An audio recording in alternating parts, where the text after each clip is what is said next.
I'm pleased to be joined by filmmaker and activist Robert Greenwald, just back from Pakistan, where he interviewed drone attack survivors for his upcoming documentary, Drones Exposed. Mr. Greenwald, good evening, and thank you for joining us.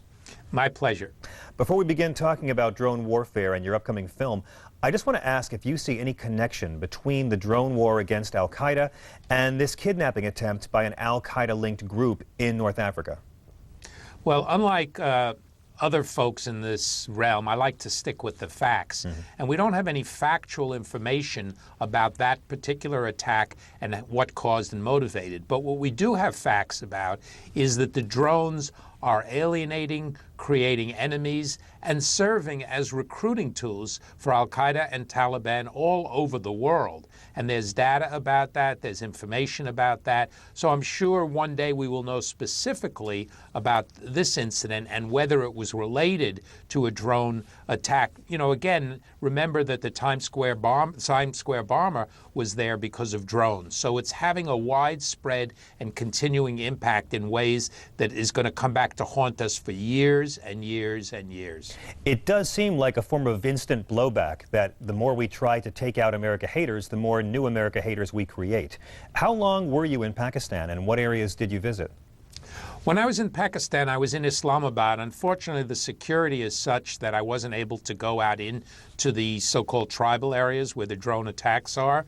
But working with some amazing men and women in Pakistan, they brought to Islamabad maybe 20, 25, 30 people that I interviewed. And there were family members, fathers, children who had lost friends or relatives to drone attacks, and they pleaded with me literally at the end of every interview. They would turn to me and say, could you please tell Mr. Obama we are not terrorists and to stop killing our people? As if I could walk into his office and talk to him.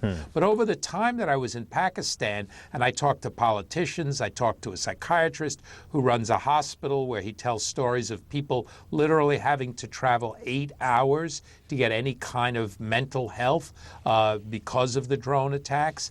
And there's a wide variety of people, all of whom were unanimous in the fact that the drones are making the United States of America less safe because of the number of enemies we were creating.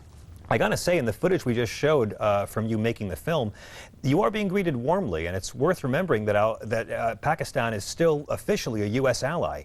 Is there still a warmth among the people there towards our country, or are you disturbed by a growing hostility by the Pakistani people?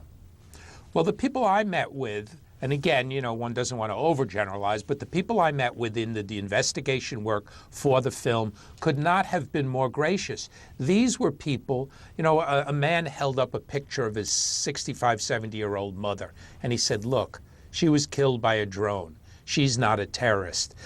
He and his children, her grandchildren, couldn't have been friendlier, couldn't have been more helpful, and wanted to get the word to the United States that they were not doing anything to justify our assassinating them and their relatives. So they seem to be able to separate, at this point, the United States policy from members and people of the United States of America.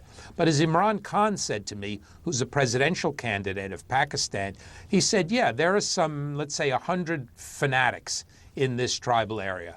You now have 1 million people who hate you because you're murdering their relatives. And think about that for a minute. Just think about that. And think about, we did a separate video on this, which is on our website, 178 children have been killed by drones in Pakistan and Yemen. Well, John Brennan, who's been in charge of President Obama's drone war, says that the drone strikes have been executed with surgical precision. Does that jibe with what you found on the ground?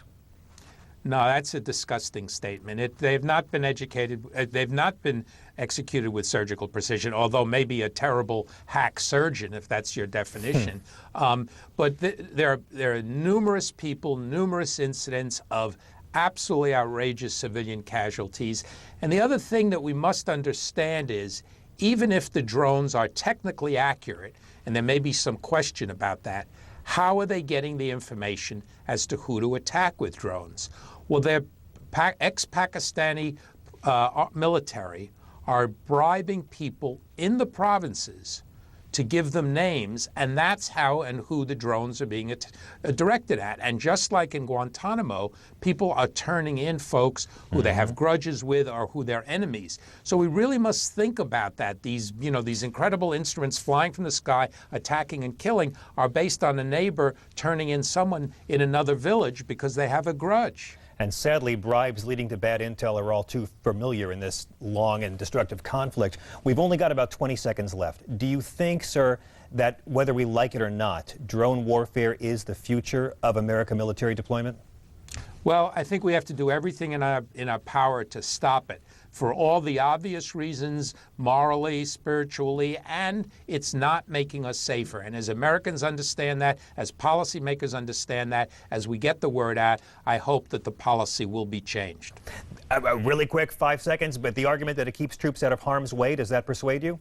We're not at war with Pakistan. Pakistan is a country we're not at war at. So it's not either troops or drones. It's how do you protect and defend, and drones are not doing the job. Filmmaker, activist Robert Greenwald is a big fan of your films. Many thanks for some of your time tonight.